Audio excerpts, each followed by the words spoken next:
porte yu am pour ñu mën a dem finalement ci lañ wax ni dañoo bëggoon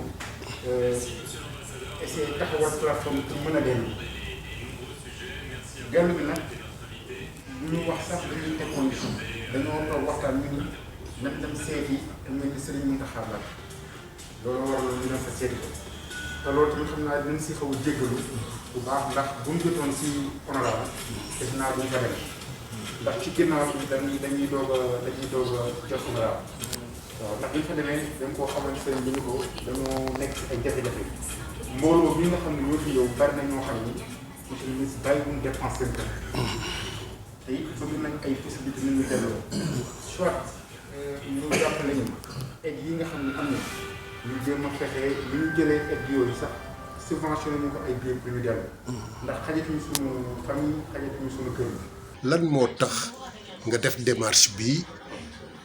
indi moodu yu fii ñu jànnoog ministre bi seen jafe-jafe yi nga xam ne lañu am bëgg a ñibbi mu tëleen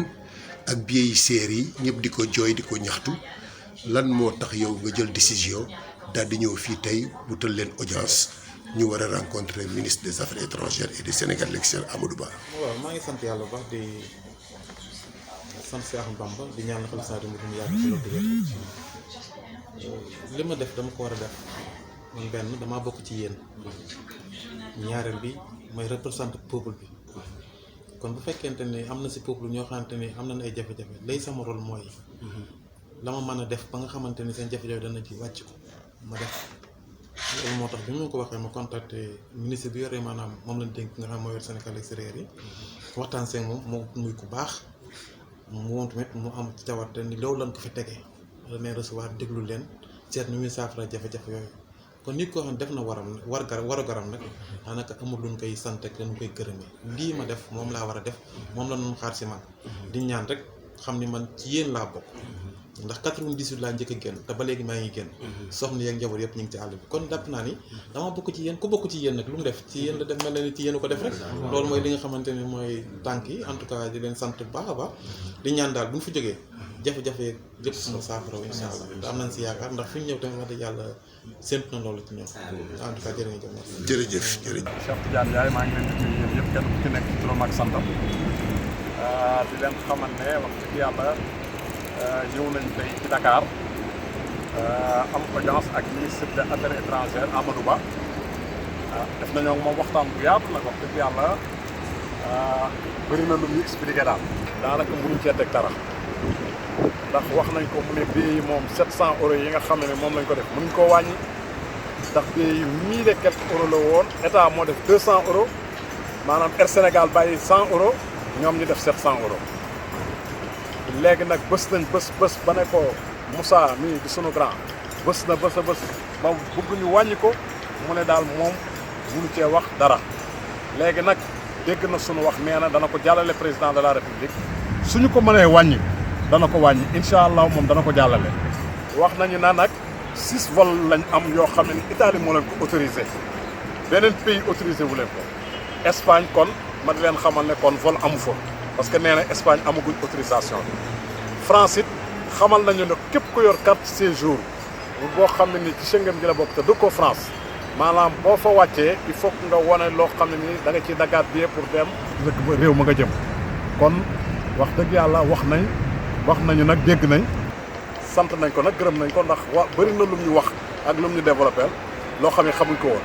billet yi nga xam ne ni moo war a jar 700 euros yi li tax maanaam affiché wut ci machine yi nga xam ne moo nekk ci agence de voyage yi proposé naa ko na ko agence de voyage Khadimou Rassoul lan moo tax maanaam ñu ne ñoom mënuñoo am tarif bi mu xamal ma carrément ne ñoom ñoo war a bind chèque bi pour jox ko Air Sénégal wante boobu ba léegi binduñ ko pour jox ko Air Sénégal xam naa looloo tax maanaam billet yi mën a ko te génn wante daal nee na état bi def na 200 euros au lieu de 1000 euros def na 200 maanaam Air Sénégal bàyyi 100 kon 700 euros daal nee na fi la billet yi tënku voilà ci koo xam ne ni bëgg ngaa dem France ak Italie réew yooyu ñaari yooyu réew yooyu dong la wax nag jërëjëf waay. Nous venons juste de sortir de l'audience que le ministre des Affaires étrangères et du Sénégal nous a accordée. Aujourd'hui, nous avons discuté très longuement. Nous avons exposé tous les cas des Sénégalais de la diaspora bloqués ici. Nous lui avons fait savoir que c'est des milliers et des milliers de Sénégalais de la diaspora qui sont impactés et qui sont bloqués ici.